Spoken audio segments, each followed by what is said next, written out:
سیدی یا رسول اللہ الصلاۃ والسلام علیک یا سیدی یا حبیب اللہ۔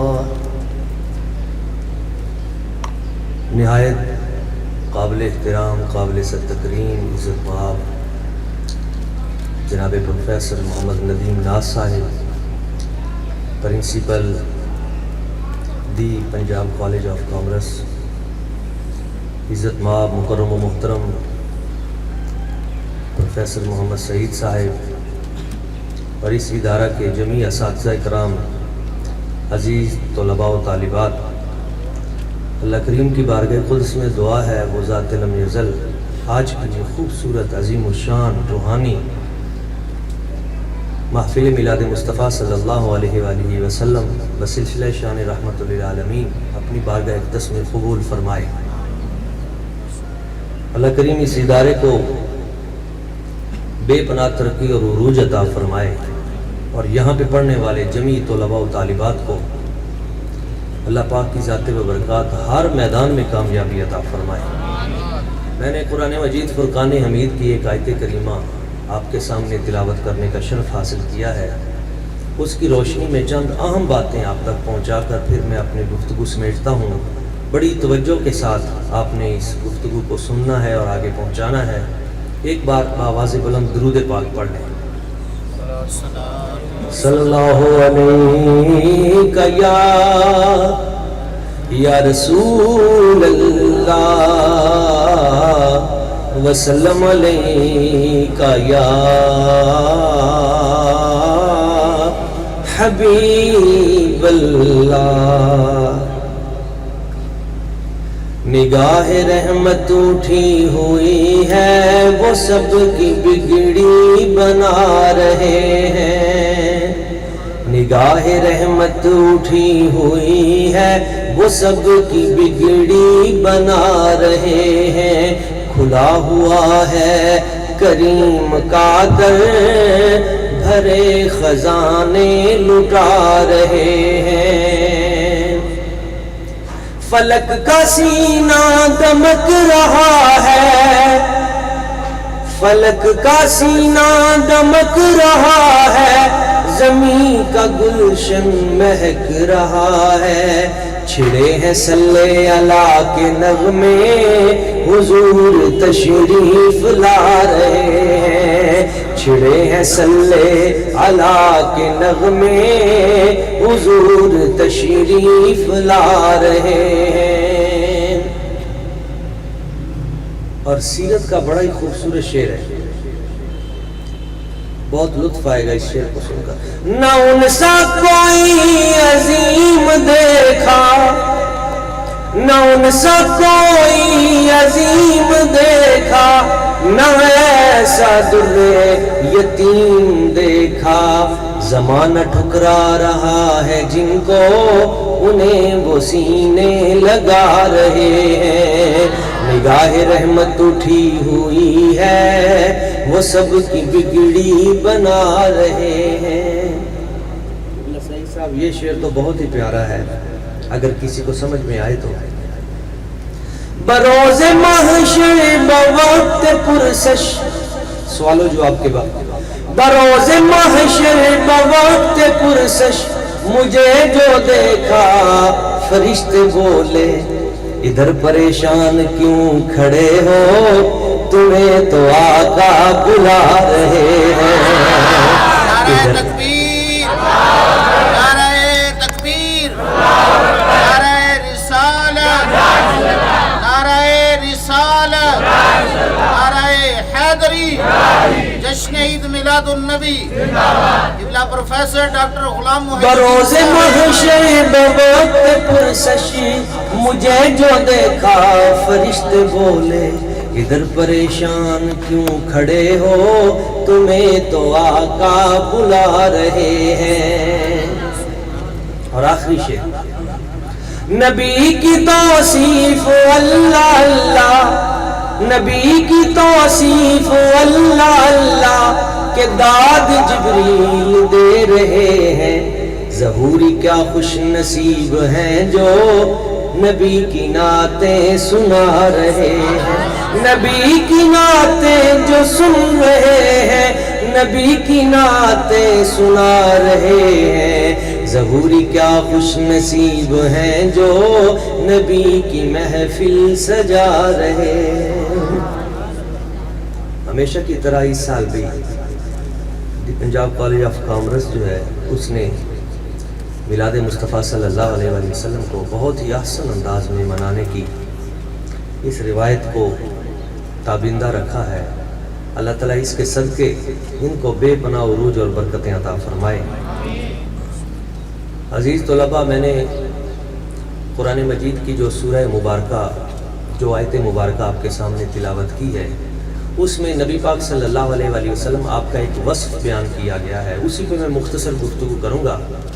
وہ وصف ہے کہ ہم نے رسول کریم صلی اللہ علیہ وآلہ وسلم کو سراج منیرہ بنا کے بھیجا۔ کیا بنا کے بھیجا؟ سراج منیرہ۔ سراج سورج کو کہتے ہیں، چراغ کو، سورج کو، روشنی دینے والے کو، نور برسانے والا سورج۔ قرآن مجید میں سورج کے لیے ایک اور مقام پہ لفظ آیا، وَجَعَلْنَا سِرَاجًا وَهَاجًا، ہم نے سورج کو دہکتا ہوا بنایا۔ ایک اور لفظ آیا ہے سورج کے لیے قرآن مجید میں، وَالشَّمْسِ وَضُحَاهَا، وہاں پہ اللہ کریم نے 7 قسمیں اٹھائی ہیں اور ان میں پہلی قسم سورج کی ہے، مجھے سورج کی قسم۔ ایک تو یہ آسمانوں کا سورج ہے، تو ان پردوں کی اوٹ سے ہم اس کی تابانیوں کو ملاحظہ کر رہے ہیں، اور ایک مدینہ طیبہ میں سورج ہے۔ دونوں کو قرآن نے سورج کہا ہے، مگر ابتداً یہ بات یاد رکھیے گا کہ اس سورج کو جو نورانیت ملی ہے وہ بھی مدینے والے سورج کے تصدق سے ملی ہے۔ اس لیے کہ حضرت عباس کہتے ہیں انت لما ولدت اشرقت الارض وضاءت بنورک الافق، حضور جب آپ کی ولادت ہوئی تو زمین چمکنے لگی، اور یہ جو آسمانوں پہ جو نور چمک رہے ہیں اور سورج چاند تارے، یہ بھی سارا آپ کے نور ہی کا فیض ہے، بنورک الافق۔ یہ دیکھیں سورج کے لیے جب شمس کا لفظ استعمال ہوا تو اس کو ام المومنین سیدہ عائشہ صدیقہ رضی اللہ تعالیٰ عنہ آپ نے اپنے ایک شعر میں بڑے احسن انداز میں پیش کیا۔ وہ واقعہ سیرت کا آپ نے سنا ہوگا، سیدہ عائشہ صدیقہ رضی اللہ تعالیٰ عنہ اپنے حجرے میں کپڑا سی رہی ہیں، اندھیری رات ہے، سوئی گم ہو جاتی ہے، بڑا کوشش کرتی ہیں مگر سوئی نہیں ملتی۔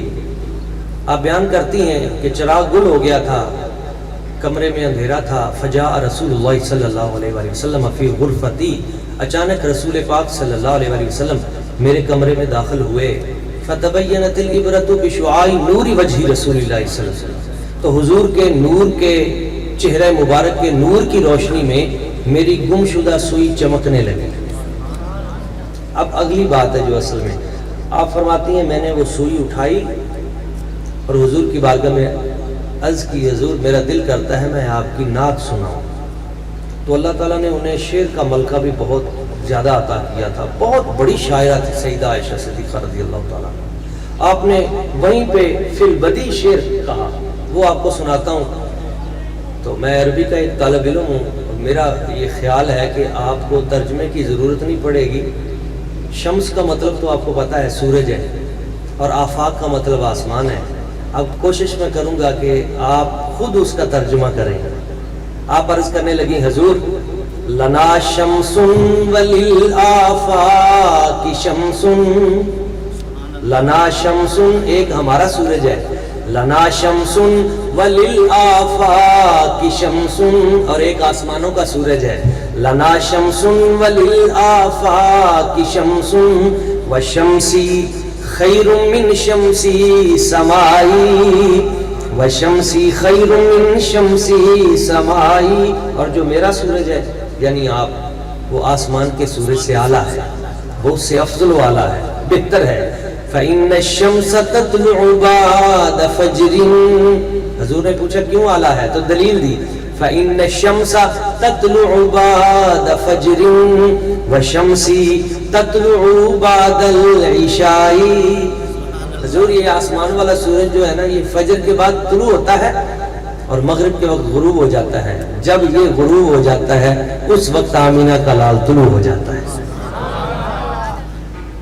اس کا مطلب یہ ہے کہ یہ جو تقابل خود سیدہ عائشہ صدیقہ نے پیش کیا یہ واقعی ٹھیک ہے کہ حضور وہ سورج ہیں جو اس سورج سے بلکہ سارے جہانوں سے افضل والا ہیں.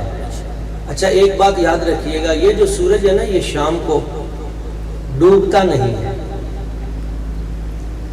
اگر کوئی سمجھتا ہے کہ یہ شاید ڈوب جاتا ہے تو یہاں تو سائنس کے طلباء کثیر تعداد میں طالبات موجود ہیں. یہ ایک علاقے سے دوسرے علاقے میں منتقل ہوتا ہے.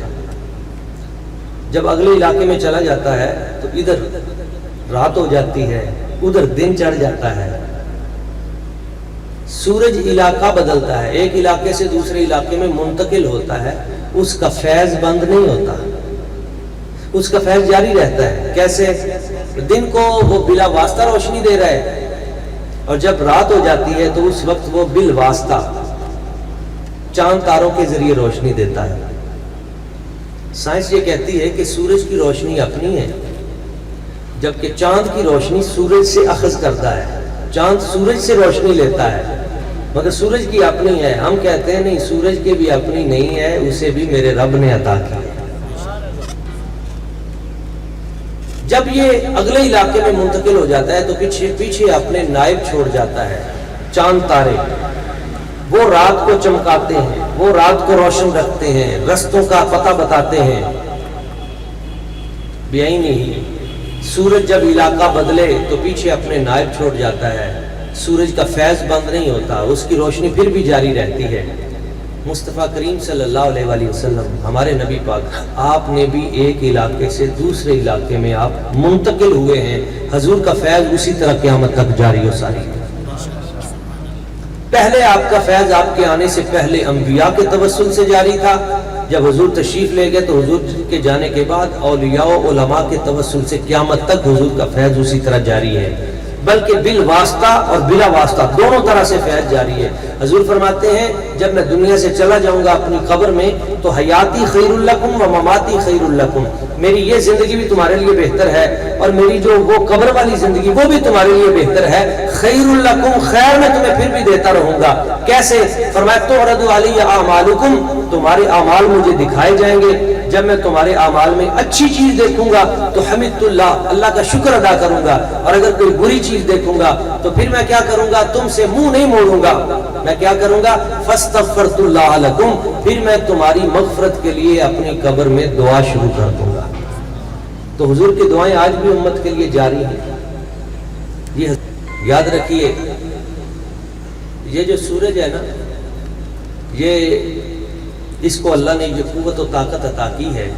یہ فیض دیتا ہے، فصلوں کو پکاتا ہے، پھل میٹھا کرتا ہے. ہم تک اس کا فیض بالواسطہ پہنچ رہا ہے. اگر کوئی بچہ کسی جگہ پہ پیشاب کر دے، اس زمین کو پاک کرنے کا کیا طریقہ ہے؟ سورج اپنی شعائیں جب اس پہ مارے گا نا، وہ زمین خشک کر دے گا. جیسے ہی وہ زمین خشک ہوئی، زمین پاک ہو گئی. کتنی دور سے یہ زمین کو پاک کر رہا ہے؟ 16 کروڑ کلومیٹر دور، تقریباً 16 کروڑ کلومیٹر دور زمین سے 1,86,000 میل فی سیکنڈ کی رفتار سے اپنی شعائیں بھیج کر آپ کے اور ہمارے گھروں کی سرزمین کو یہ سورج پاک کر رہا ہے. تو اس سورج کو جو نورانیت ملی ہے وہ ذات مصطفیٰ کی ملی ہے. یہ سورج 16 کروڑ کلومیٹر دور سے ہمارے اور آپ کے گھروں کی سرزمین کو پاک کر سکتا ہے. تو مدینہ طیبہ تو صرف 4500 کلومیٹر ہے.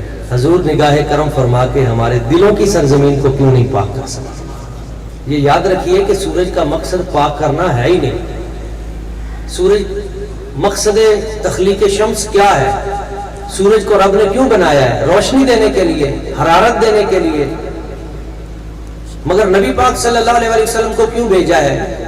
اس پہ میرا تفصیلی کالم ہے، پورے صفحے کا آیا ہوا آج، کہ حضور کی مقصد بعثت کے جو 10 مقاصد ہیں میں نے بیان کیے، ان میں ایک مقصد ہے وَيُزَكِّيهِمْ، میرا نبی وہ آ رہا ہے جو تمہیں پاک کرے گا، تمہارے دل کو شرک سے پاک کرے گا، حسد سے پاک کرے گا، بغض سے پاک کرے گا، نفرت سے پاک کرے گا، تمہیں اللہ تعالیٰ کے قریب کرے گا. سورج کا مقصد پاک کرنا نہیں مگر پھر بھی پاک کر رہا ہے. اور رسول اللہ صلی اللہ علیہ وسلم حضور کے آنے کا تو مقصد ہی پاک کرنا ہے. اگر ہم اپنی توجہ بارگاہ نبی کی طرف کریں تو حضور کی ایک نگاہ صرف ہمارے وجود کو پاک نہیں کرے گی، ہماری ساتھ نسلوں کو بھی پاک کر دے گی. مگر ضرورت اس امر کی ہے کہ توجہ ادھر رکھی جائے. اس لیے اعلیٰ حضرت نے کہا تھا کہ قسمت میں لاکھ پیچ ہوں 100 بل 1000 کج، قسمت میں لاکھ پیچ ہوں. اگر کوئی کہتا ہے میں بے روزگار ہوں، کوئی کہتا ہے میں بے اولاد ہوں، کوئی کہتا ہے کہ میری یہ پریشانی ہے، کوئی کہتا ہے مجھے معاشی پریشانی ہے، کسی کو کوئی دکھ ہے تو وہ ذات مصطفیٰ سے رجوع کرے. قسمت میں لاکھ پیچ ہوں 100 بل 1000 کج، یہ ساری گتھی ایک تیری سیدھی نظر کی ہے، یہ ساری گتھی ایک تیری سیدھی نظر کی ہے. اچھا ایک بات یاد رکھیے گا، یہ جو سورج ہے نا، اس سورج کی شفقتیں سب پہ برابر برستی ہیں. یہ نہیں ہوتا کہ اس کی روشنی دی پنجاب کالج آف کامرس پہ تو اس کی شعائیں زیادہ برسیں اور گورنمنٹ ریزریہ اسلامیہ کالج پہ جا کے شعائیں اس کی جو ہیں وہ کم ہونی شروع ہو جائیں. یہ بھی نہیں ہوتا کہ یہ پاکستان میں اس کی شعائیں مسلمانوں پہ زیادہ ہوں اور ہندوستان میں ہندوؤں کو ذرا سائڈ سے ہو کے گزر جائے. اس کی شفقتیں سب پہ برابر ہیں. ایسے ہی ہے نا، سب پہ سورج کی شفقتیں برابر ہیں. مصطفیٰ کریم صلی اللہ علیہ وسلم حضور رحمت للعالمین ہیں، سرکار کی رحمتیں بھی سب پہ برابر ہیں، سب پہ برابر ہیں. حتیٰ کہ امام نبہانی بیان فرماتے ہیں، جی یہی بات ہے، امام نبہانی بیان فرماتے ہیں انہو رحمت للمومنین والکافرین، حضور مومنوں کے لیے بھی رحمت ہے، حضور کافروں کے لیے بھی رحمت ہے. تو پوچھا گیا حضور کافروں کے لیے کیسے رحمت ہے؟ تو بتایا گیا کافروں کے لیے رحمت ہے کہ ان کو جو نعمتیں رب دے رہا ہے وہ بھی مصطفیٰ کے صدقے سے دے رہا ہے، اور ان کے عذاب میں جو تخفیف ہے، قیامت تک ان کا عذاب جو لیٹ کر دیا گیا ہے تو وہ کس وجہ سے اللہ تعالیٰ نے کر دیا ہے؟ 9ویں پارے کے بالکل آخری صفحے پہ ہے وَمَا كَانَ اللَّهُ لِيُعَذِّبَهُمْ وَأَنْتَ فِيهِمْ. اللہ تعالیٰ فرماتا ہے حبیب میں ان پر جب عذاب اتارنے لگتا ہوں تو انت فیہم، آپ کا چہرہ آگے آ جاتا ہے، آپ کی وجہ سے میں عذاب دور کر دیتا ہوں. تو سب پہ اگر عذاب رکا ہوا ہے، اجتماعی قیامت تک کے لیے مؤخر ہے، تو یہ اصل میں رحمت مصطفیٰ کا صدقہ ہے. حضور کی وجہ سے عذاب میں تخفیف ہے. اور سرکار کا جو حضور رحمت ہے سارے جہانوں کی، تو اس کے بہت سارے پہلو ہیں. حضور نے جو ہمیں نظام عطا کیا ہے نا، اس نظام میں ماں باپ ان کے قدموں تلے جنت رکھ دی، رشوت کو حرام کر دیا، سود کو حرام کر دیا. اب اگر آپ غور کریں گے تو پورے کے پورے اسلامی نظام کے پیچھے اصل میں حضور کی رحمت ہی ہے. بچور کے بارے میں حکم دیا اس کے ہاتھ کاٹ دیے جائیں. اب جو امریکن ہیں، یورپین ہیں، وہاں کی NGOs دن رات چیخ رہی ہیں اوہو یہ تو ظلم ہو جائے گا، اس کا ہاتھ کاٹ دیا جائے گا. مگر اس پنشمنٹ کی فلسفی کیا ہے؟ پتہ کیا ہے؟ ایک کا ہاتھ کٹے گا نا، پورا ملک پورا من ہو جائے گا. اصل میں رب پتہ کیا چاہتا ہے؟ اللہ تعالیٰ چاہتا ہے میرے بندوں کا مال لٹنے سے بچ جائے. اس کے پیچھے رحمت ہے رب کی. اگر قاتل کے بارے میں اللہ تعالیٰ حکم دیتا ہے کہ اس کو قتل کیا جائے تو یہ NGO چیختی ہیں نہیں جی نہیں، وہ گردن کاٹ دی جائے. یہ تو سفاکیت ہے، ظلم ہے، زیادتی ہے. کسی کو ابھی جب بڑے بڑے مجرموں کو پھانسی دی جا رہی تھی تو ہماری NGO چیخ رہی تھی کہ وہ یہ پھانسی والی یہ تو غیر منصفانہ سزا ہے، بہت ظلم ہے. نہیں، قرآن کہتا ہے وَلَكُمْ فِي الْقِصَاصِ حَيَاتٌ، قاتل سے قتل کا بدلہ لوگے تو اس میں تمہاری زندگی ہے. کیا مطلب ہے زندگی کیسے ہے؟ اس طرح زندگی ہے کہ اگر ایک قاتل کو ہینگ کر دیا جائے گا، جس نے ظلم کیا ہے، زیادتی کی ہے، اس کو قتل کر دیا جائے گا قاتل کو، تو پورا ملک محفوظ ہو جائے گا. قاتل کبھی قتل کی طرف نہیں بڑھے گا، اسے پتہ ہے مجھے سزا ملے گی.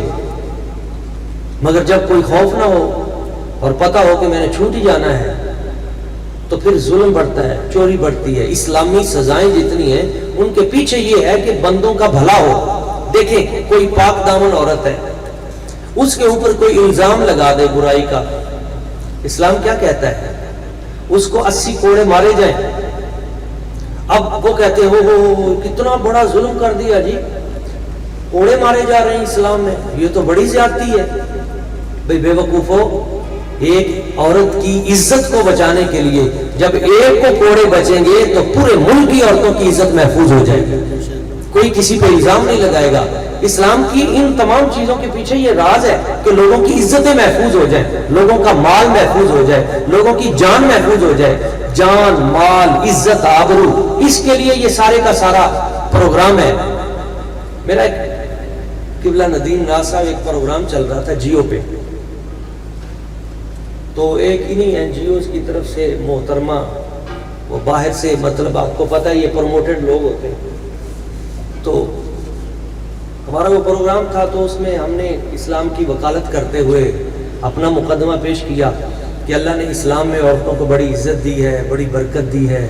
دیکھیں ان کے قدموں تلے جنت رکھ دی ہے. ان کو حضور نے فرمایا جس نے اپنی 2 بیٹیوں کی پرورش کی وہ یوں ہے قیامت والے دن جیسے میری 2 انگلیاں ہیں. حضور نے مردوں کو حکم دیا کہ خیرکم لیہلہ، تم میں سے سب سے بہترین وہ ہے جو اپنی بیوی کے ساتھ اچھا سلوک کرتا ہے، اس کے ساتھ حسن سلوک اس کا اچھا ہے. اسلام کی تعلیمات تو یہ ہیں. تو وہ محترمہ کی جب باری آئی نا تو وہ اسلام کی تعلیمات پہ برس پڑی. انہوں نے کہا نا جی اسلام تو بڑا ظلم کرتا ہے، زیادتی کرتا ہے، یہ تو بنیادی انسانی حقوق کی خلاف ورزی ہے. تو میں نے کہا کوئی مثال بھی دیں. اور اس نے مثال دی. اس نے کہا دیکھیں اس سے بڑی ہمارے ساتھ زیادتی کیا ہوگی عورتوں کے ساتھ، کہ مرد اگر قتل ہو تو مرد کی جو دیت ہے، مرد کی جو عاقلہ ہے، مرد کی جو مطلب جو مقتول ہے، وہ قاتل جو ہے وہ دیں گے 100 اونٹ. مرد کی جان کی قیمت کتنی ہے؟ یعنی اگر قصاص نہیں ہے اس کا وہ مطلب دیت وغیرہ لینی ہے تو مرد کی کتنی؟ 100 اونٹ. اور عورت کی کتنی؟ اگر عورت قتل ہو تو 50 اونٹ. تو اس نے کہا ایسے ہی نہیں ہے اسلام میں. مرد کی جو ویلیو ہے جان کی، اگر وہ قتل ہو تو اس کے ورثاء کو 100 اونٹ ملیں گے. عورت اگر اسلام میں قتل ہو تو اس کی ویلیو یہ ہے کہ اس کے ورثاء کو 50 اونٹ ملیں گے. تو یہ تو عورت کے ساتھ بڑی زیادتی ہے، بڑا ظلم ہے. ہماری تو آپ نے ویلیو گھٹا دی، اپنے لیے 100 اونٹ رکھے ہیں، ہماری جان کی قیمت 50 اونٹ ہے. کتنی بڑی زیادتی ہے. تو میں نے کہا بی بی آپ کی بات پوری ہوگی؟ اس نے کہا ہاں پوری ہو گئی ہے. یہ زیادتی ہے کیا ہے؟ نہیں ایسے. میں نے کہا ایسے تو ہے، بالکل صحیح ہے. مرد کی جان کی جو ویلیو ہے وہ 100 اونٹ ہے. عورت اگر مقتول ہے تو وہ 50 اونٹ اس کی ویلیو ہے. تو اس نے کہا پھر یہ ہماری جو قیمت جان کی آپ نے 50 اونٹ گھٹا دی ہے اسلام نے، یہ زیادتی نہیں ہے؟ میں نے کہا نہیں زیادتی نہیں ہے. تو کہا یہ تو صاف نظر آ رہی ہے کہ زیادتی ہوئی ہے، عورت کے ساتھ ناانصافی ہوئی ہے. میں نے کہا نہیں، آپ سمجھ نہیں پائے. اسلام کے اصولوں کو سمجھنے کے لیے کسی درسگاہ میں کسی کامل استاد کے سامنے بیٹھنے کی ضرورت ہے. ہمیں پتہ نہیں ہوتا، جو چیز ہمیں نظر آ رہی ہوتی ہے ہم سمجھتے ہیں بس یہی ہے. عقل پہ، اپنی عقل پہ جب پرکھتے ہیں تو مار کھا جاتے ہیں. اس نے کہا نہیں پھر ہمیں سمجھا دیں. ہمیں تو یہی نظر آ رہا ہے کہ مرد جو ہے اس کی قیمت جو ہے جان کی وہ 100 اونٹ ہے اور عورت کی 50 اونٹ ہے، تو کم ہو گئے. میں نے کہا نہیں، اس کو میرے پوائنٹ آف ویو سے دیکھیں. اسلام نے عورت کو اس میں عزت دی ہے. کیسے؟ میں نے کہا مثال کے طور پہ اگر مرد قتل ہو، مرد تو مر گیا نا، اس کی جان کی جو قیمت ہے وہ 100 اونٹ، وہ ملے گی کس کو؟ کس کو ملے گی؟ اس کی بیوی کو ملے گی نا، اس کی عورت کو ملے گی. اچھا اگر عورت قتل ہو گئی، وہ تو بیچاری چلی گئی، اس کے 50 اونٹ کس کو ملیں گے؟ مرد کو ملیں گے. تو میں نے کہا یہ کیس تو ہمارا تھا، یہ دعویٰ تو ہمیں کرنا چاہیے تھا کہ ہمارے ساتھ بڑی زیادتی ہوئی ہے، ہمارے ساتھ بڑا ظلم ہوا ہے، ہمیں 50 اونٹ ملے ہیں، اس کو 100 اونٹ مل رہے ہیں. اچھا جب اس کو مسئلے کی سمجھ آئی کہ اصل تو وہ یہ شکر ہے کہ اس نے مان لیا. اس نے کہا ہاں یہ پوائنٹ تو میرے ذہن میں نہیں تھا، مگر میرا سوال پھر اپنی جگہ پہ قائم ہے. میں نے کہا جی اب بتائیے اب کیا سوال ہے؟ اس نے کہا اب سوال یہ ہے کہ مرد کے ساتھ تو زیادتی ہے نا. تو میں نے کہا چلو یہ اگر مرد کے ساتھ زیادتی ہے تو یہ کیس ہمیں کرنا چاہیے، آپ کا معاملہ تو ختم ہو گیا نا. تو ہم کہتے ہیں کہ ہمارے ساتھ زیادتی نہیں ہے. کیوں؟ اسلام نے نا ہر شے کو، ایک بات بنیادی طور پہ یاد رکھیے گا، اسلام کا سارا نظام مساوات پہ قائم نہیں ہے۔ مساوات کہتے ہیں برابری۔ یورپ کا سارا نظام مساوات پہ قائم ہے، ہمارا مساوات پہ قائم نہیں ہے، ہمارا نظام عدل پہ قائم ہے۔ عدل کیا ہے کہ میرا رب جانتا ہے کس کو کتنا حصہ چاہیے، اور اس نے اس انداز سے حصے مقرر کیے ہیں۔ یورپ میں ماں اور بیٹی برابر ہے، اسلام میں برابر نہیں ہے۔ یورپ میں باپ اور بیٹا برابر ہے، اسلام میں برابر نہیں ہے۔ وہ کہتے ہیں مرد اور عورت برابر ہے، مرد اپنی روٹی جا کے کما کے لائے، عورت اپنی روٹی جا کے کما کے لائے، مرد اپنے پیسوں سے خرچ کرے گا، عورت اپنے پیسوں سے خرچ کرے گی۔ اسلام کہتا ہے نہیں، عورت اپنا باوقار طریقے سے زندگی گزارے گی، اس کے نفقہ، رہائش، کپڑے، کھانا پینا، سارے کی ساری یہ ذمہ داری مرد پہ ہے، عورت پہ نہیں ہے۔ بات سمجھ میں آئی ہوگی؟ اب اس کے پیچھے اس نے کہا نہیں پھر بھی اس میں مجھے کچھ سمجھا دے کہ پھر مرد کو 50 اونٹ اور عورت کو 100 اونٹ یہ کیوں اسلام نے دیے؟ میں نے کہا اس میں حکمت یہ ہے، اسلام عورتوں کا محافظ ہے، وہ ہر حال میں اس کا فائدہ سوچتا ہے۔ اسے پتا ہے کہ جب مرد دنیا سے چلا جائے گا اس کے 100 اونٹ اس عورت کو دے دیے جائیں، کیونکہ اس کے لیے کمائی کرنا مشکل ہوگا، اس کے لیے پریشانی ہوگی، وہ اپنے سارے نظام کو چلا لے۔ اور عورت اگر اس کے ساتھ ایسا ہو گیا تو مرد کو جو 50 ملیں گے، اسلام جانتا ہے کہ یہ سارے کے سارے معاملات پھر سنبھال لے گا، یہ کاروبار کر لے گا، یہ تمام معاملات ان کو فیس کر لے گا۔ تو اس لیے اسلام نے یہ اس طرح کی ڈیوائڈ، یہ تقسیم کی ہے۔ تو ہم بسا اوقات اپنی عقل کی بنیاد پہ جس چیز کو دیکھ رہے ہوتے ہیں، حقیقت میں وہ نہیں ہوتی، اصل میں وہ اصول ہوتے ہیں جو اللہ تعالیٰ نے اسلام کی صورت میں ہم پہ نازل کیے ہیں، اور وہ سارے کے سارے سراپا رحمت ہیں۔ اور یہ حضور کی رحمت ہے کہ سرکار نے آ کے ان رحمتوں کو ہم تک پہنچایا۔ کسی کی عقل وہاں تک پہنچ جاتی ہے، کسی کی نہیں پہنچتی، اور ہمارا عقیدہ یہ ہے کہ عقل مانے یا نہ مانے، یہی حضرت اقبال نے کہا تھا، عشق پر اعمال کی بنیاد رکھ، عقل یار ہے 100 بھیس بدل لیتی ہے، عشق بیچارہ نہ ملا ہے نہ واعظ نہ حکیم، عقل کو تنقید سے فرصت نہیں، عشق پر اعمال کی بنیاد رکھ، قوت عشق سے ہر پست کو بالا کر دے، دہر میں اسم محمد سے اجالا کر دے، کی محمد سے وفا تو نے تو ہم تیرے ہیں، یہ جہاں چیز ہے کیا لوح و قلم تیرے ہیں۔ ہم نے اپنی محبت وہ حضور کی ذات کے ساتھ رکھنی ہے، مسئلہ ہمیں سمجھ میں آئے یا نہ آئے اسے سمجھنے کی کوشش ضرور کریں گے، اپنے عظیم اساتذہ سے رابطہ ضرور کریں گے کہ یہ مسئلہ ہمیں سمجھا دے، سمجھ آ جائے تو پھر بھی ماننا ہے، اس کی حکمت ہمیں سمجھ میں نہ آئے تو پھر بھی ہم نے اس کو ماننا ہے، اس لیے کہ اسلام عقل کا محتاج نہیں ہے۔ اللہ کریم نے مصطفیٰ کریم کو جو عقل دے کے بھیجی، کروڑوں کائنات کی عقلیں بھی اکٹھی کی جائیں تو حضور کی عقل کا مقابلہ نہیں کر سکتے۔ دو باتیں میں اور کرتا ہوں، یہ جو آسمان والا سورج ہے نا، اس سورج کا کمال یہ ہے کہ اس کی روشنی سے فائدہ کما حقہ وہی اٹھا سکتا ہے جس کو رب نے نگاہ کا نور دیا ہے۔ ایک شخص نابینا ہو، وہ آپ کہیں کہ اس کے سامنے سے کون گزرا ہے، وہ کہے گا مجھے کیا پتا کون گزرا ہے۔ آپ کہیں گے کہ جی ابھی تو سورج چڑھا ہوا ہے، چاند چڑھا ہوا ہے، یہ آپ کو پتا نہیں کون گزر رہا ہے آپ کے آگے سے۔ وہ کہے گا میری طرف سے 10 سورج اور چڑھا لیں، بھئی جب میرے پاس نظر ہی نہیں ہے تو مجھے کیا پتا کون گزر رہا ہے۔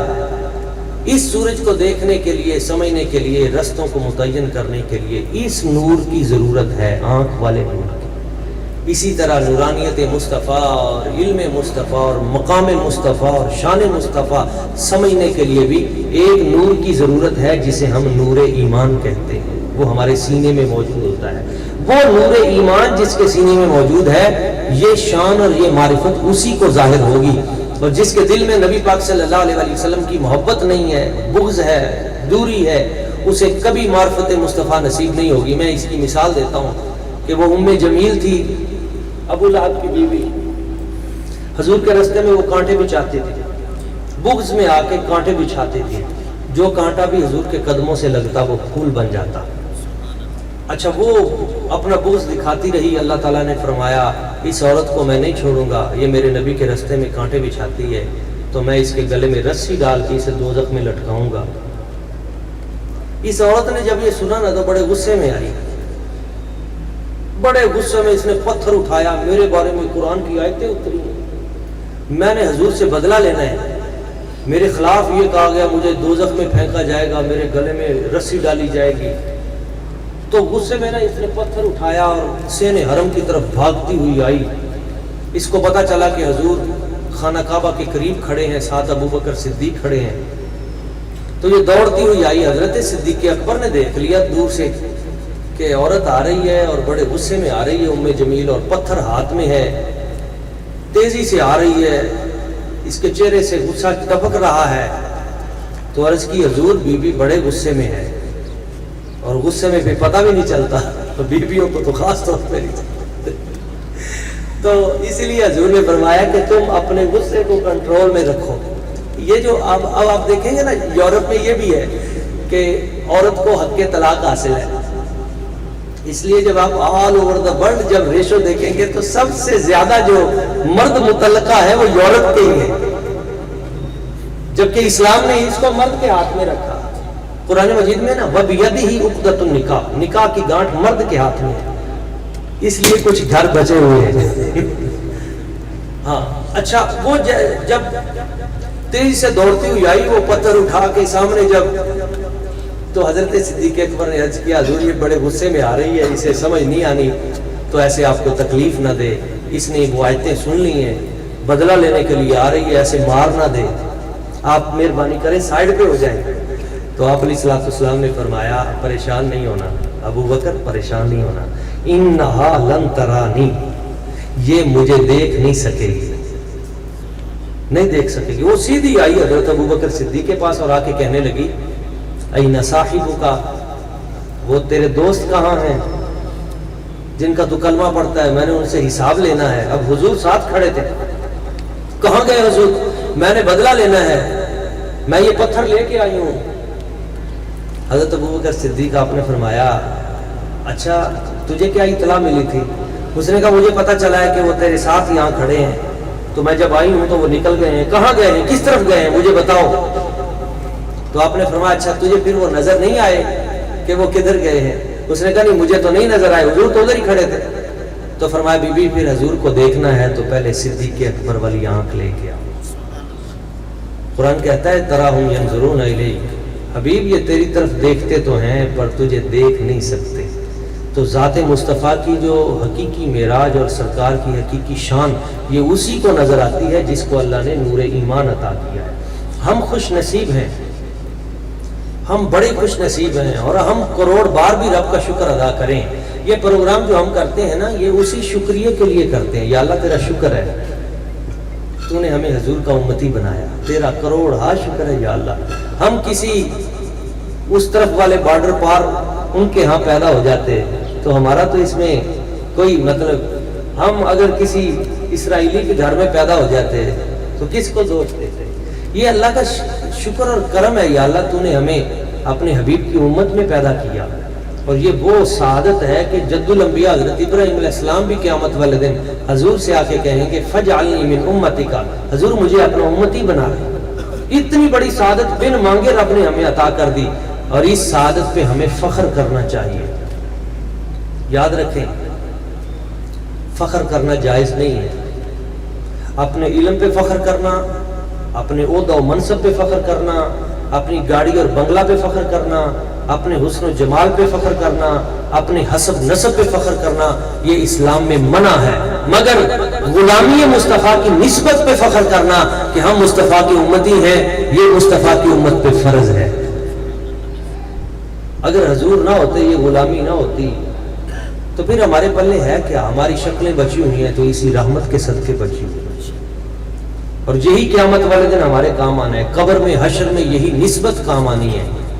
تھا تو وہ گلوکار جی رفیع صاحب انڈیا کا جو بیسٹ ایوارڈ انڈیا جسے ملا، تو جب اندرا گاندھی نے اسے دیا نا وہ ایوارڈ دینے لگی تو وہ اناؤنسر نے پکارا تشریف لاتے ہیں جناب رفیع صاحب بہت بڑے گلوکار اور کلاکار، تو اس نے کہا نہیں میں نے ایوارڈ نہیں لینا، بیسٹ انڈیا ایوارڈ مجھے نہیں چاہیے۔ پوچھا کیوں؟ کہا اس لیے کہ مجھے کہا گیا ہے کہ تشریف لاتے ہیں جناب عظیم گلوکار رفیع صاحب، میں صاحب نہیں ہوں، میرا نام محمد رفیع ہے، محمد کی نسبت مجھ سے ہٹا لو تو میرے پلے کچھ رہتا ہی نہیں ہے۔ یہی نسبت ہے حضور کی جس پہ ہمیں فخر ہے، اور اس لیے ہم کہتے ہیں کہ تیری نسبت سے ہے توقیر میری لوگوں میں، آقا تیری نسبت سے ہے توقیر میری لوگوں میں، تو الگ ہو تو میری ذات میں رکھا کیا ہے، تو الگ ہو تو میری ذات میں رکھا کیا ہے، مجھ کو ہر چیز ملی، مجھ کو ہر چیز ملی نعت نبی کے صدقے، لوگ کہتے ہیں کہ اس نعت میں رکھا کیا ہے، آؤ آؤ کہ مدینے کے فقیروں سے ملے، آؤ آؤ کہ مدینے کے فقیروں سے ملے، بادشاہوں کی ملاقات میں رکھا کیا ہے، شہنشاہوں کی ملاقات میں رکھا کیا ہے۔ ایک بات اور یاد رکھیں، یہ جو آسمان کا سورج ہے نا، اس کی طرف منہ کر کے اگر کوئی تھوکے تو اس سورج کی صحت پہ کوئی فرق پڑے گا؟ سورج کو کوئی ٹینشن ہے؟ سورج کی کرنیں اور سورج کی جو شعاعیں ہیں ان پہ کوئی فرق آئے گا؟ نہیں۔ تھوکنے والے کا اپنا منہ گندا ہو جائے گا، سورج کی شان میں کمی نہیں آئے گی۔ سورج کی زوفشانیاں اور سورج کی نورانیاں و تابانیاں اپنے پورے جلوے اسی طرح وہ حشر سامانیاں کرتی رہیں گی۔ ہاں، تھوکنے والے کا اپنا منہ گندا ضرور ہوگا۔ ایک بات یاد رکھیں، سورج کی طرف اگر کوئی منہ کر کے گالی دے دے گرمی کی حدت کی وجہ سے یا تھوک دے، اس کا منہ تو خراب ہوگا لیکن بندہ کافر نہیں ہوگا، کافر نہیں ہوگا سورج کی طرف اگر کوئی۔ مگر مدینے والے سورج وہ ہیں سراج منیر، حضور کی طرف اگر کسی نے اپنے دل میں ہلکا سا برا خیال بھی کر لیا تو وہ ایمان سے بھی ضائع، ایمان بھی گیا، اس کی آخرت بھی گئی، اس کی دنیا بھی گئی، اور اللہ تعالیٰ کی بارگاہ میں وہ تباہ و برباد بھی ہوا، اور اس کی نسلوں سے نور ولایت بھی چھن گیا۔ آپ پوری کائنات میں دیکھیں، کبھی بھی آپ نے یہ نہیں دیکھا ہوگا کہ جس نے نبی پاک کی بے ادبی کی وہ سرخرو ہو گیا ہو، نہیں۔ ہمیشہ تاریخ گواہ ہے، جس نے بھی بارگاہ مصطفیٰ میں بے ادبی کی جسارت کی، اللہ کریم نے اسے ذلیل و رسوا کر دیا۔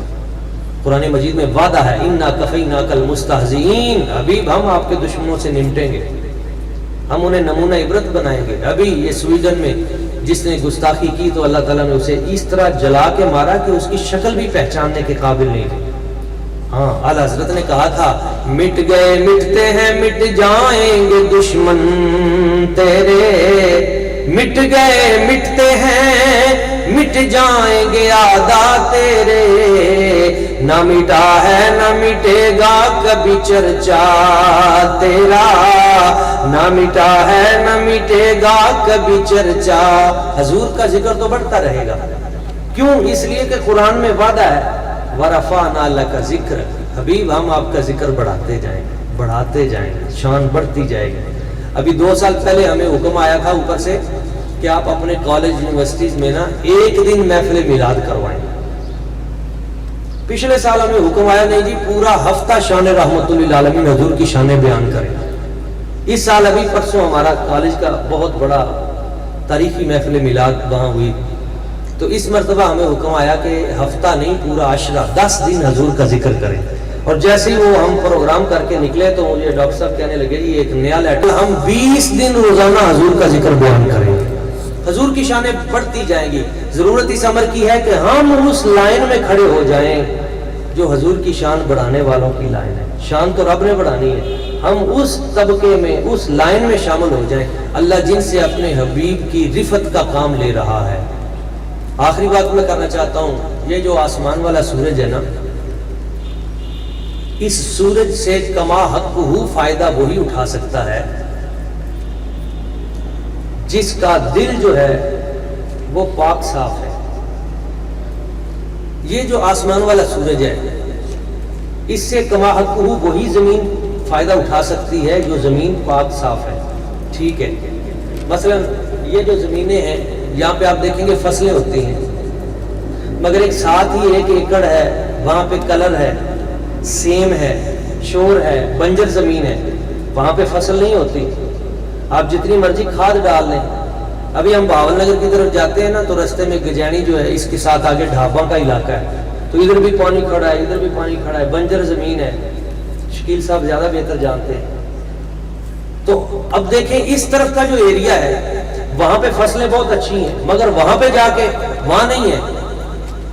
اب وہ زمین شکوا کرے کہ سورج میرے ساتھ بڑی زیادتی کرتا ہے، ادھر تو فصلیں اگاتا ہے ہارون آباد کی طرف، مگر ادھر تو ہے جو میری طرف تو وہ فصل نہیں اگاتا.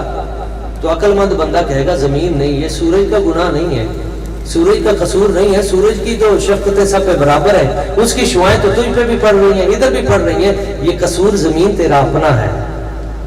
زمین ٹھیک ہوگی تو اس سے فصل ہوگی، زمین بنجر ہے بیکار ہے سیم زدہ ہے اس سے فصل نہیں ہوگی. مصطفیٰ کریم کی نورانیت اور روحانیت تو عام ہے، حضور کی شعائیں رحمت کی تو سب پہ پڑ رہی ہیں، مگر اس سے کسب فیض وہی کر سکتا ہے جس کے دل کی زمین ٹھیک ہے. دل اگر حسد سے پاک ہے، بغض سے پاک ہے، نفرت سے پاک ہے، برائی سے پاک ہے، گناہوں سے دور ہے، باوضو ہے، طہارت والا ہے، نماز والا ہے، درود پاک والا ہے، تو پھر یہاں پہ نیکیوں کی بہار ہوگی، یہاں پہ نیکیوں کے پودے اگیں گے، وہاں پہ نیکیوں کے پھل لگیں گے، اور اس کی نسلیں جو ہیں وہ بھی پاکیزہ ہو جائیں گی. اور اگر کسی کے دل کی دھرتی صاف نہیں ہے تو اسے میں مشورہ دوں گا کہ پہلے اس دل سے یہ حسد اور بغض کی جڑی بوٹیاں نکالے، پھر یہاں عبادت کا حل پھیرے، اور پھر تقوی کا بیج بوئے، اور پھر جب فصل تھوڑی سی ہو نا نیکی کی، تھوڑی تھوڑی نماز شروع ہو جائے تو پھر درود پاک کی کھاد بھی ڈالے. جب درود پاک کی کھاد سے تھوڑی سی فصل پروان چڑھے تو پھر اس طرح کی محفلوں میں آ کر عشق مصطفیٰ کی سپرے کرائے. اور جب یہ سپرے ہو جائے گی، ایمان تر و تازہ ہو جائے گا، تو پھر گنبد خضرا کی طرف دیکھے اور پھر کہے چمک تجھ سے پاتے ہیں سب پانے والے، آقا چمک تجھ سے پاتے ہیں سب پانے والے، میرا دل بھی چمکا دے چمکانے والے، برستا نہیں دیکھ کر ابر رحمت، بدوں پر بھی برسا دے برسانے والے. اچھا یہ جو آسمان والا سورج ہے نا، اس جیسے اور بھی بڑے سورج ہیں. آپ سائنس کے لوگ بیٹھے ہیں، یہ ہماری زمین کا سورج ہے.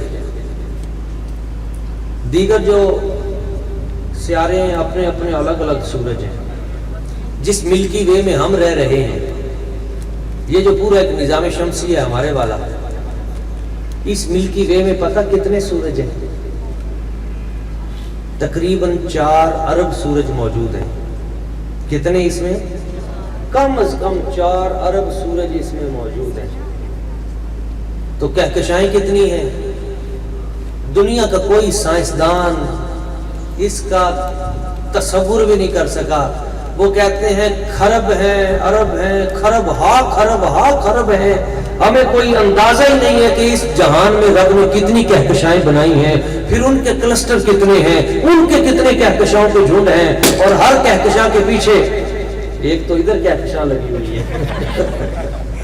تو یہ جتنی کائنات میں کہکشائیں ہیں، جتنے عالم ہیں، عالمین ہیں، جتنے جہان ہیں، اچھا ہر کہکشاں کے اندر پھر الگ ستارے ہیں، ہر ستارے کے الگ سورج ہیں. ہر سورج جو ہے کہیں نئے سورج بن رہے ہیں، کہیں سورج پھٹ رہے ہیں. ابھی انہوں نے 2010 میں ایک نیا سورج دریافت کیا کہ وہ ہمارے اس سورج سے 320 گنا بڑا سورج ہے. اس طرح کے ارب ہا خرب ہا سورج ان جہانوں میں موجود ہیں. ایک مشرق مغرب نہیں ہے، ہر کہکشاں میں نئے سورج ہیں، ان کے الگ مشرقین ہیں، مغربین ہیں، مشرقین ہیں. اس لیے قرآن مجید میں آیا ہے کہ رب المشرقین و رب المغربین، اور اسی طرح رب المشارق والمغارب آیا. ہم تو سمجھتے ہیں کہ مشرق ایک ہے مغرب ایک ہے، تو اللہ تعالیٰ نے یہ مشارق کا رب کیوں کہا؟ تو اس کا مطلب اس طرح سمجھ میں آتا ہے کہ جو طالب علم جانتا ہے کہ اس میں ایک سورج نہیں ہے، اس کائنات میں اربہ خربہ سورج ہیں، وہ چل رہے ہیں، اتر رہے ہیں، جہان ہیں، کائناتیں ہیں، آفاق ہیں. مگر یاد رکھیں اس طرح کے سورج اور اس سے 100 گنا بڑھ کر سورج اس کائنات میں اربوں خربوں کی تعداد میں ان کائناتوں میں موجود ہیں. مگر جہاں بھی کوئی کائنات ہوگی،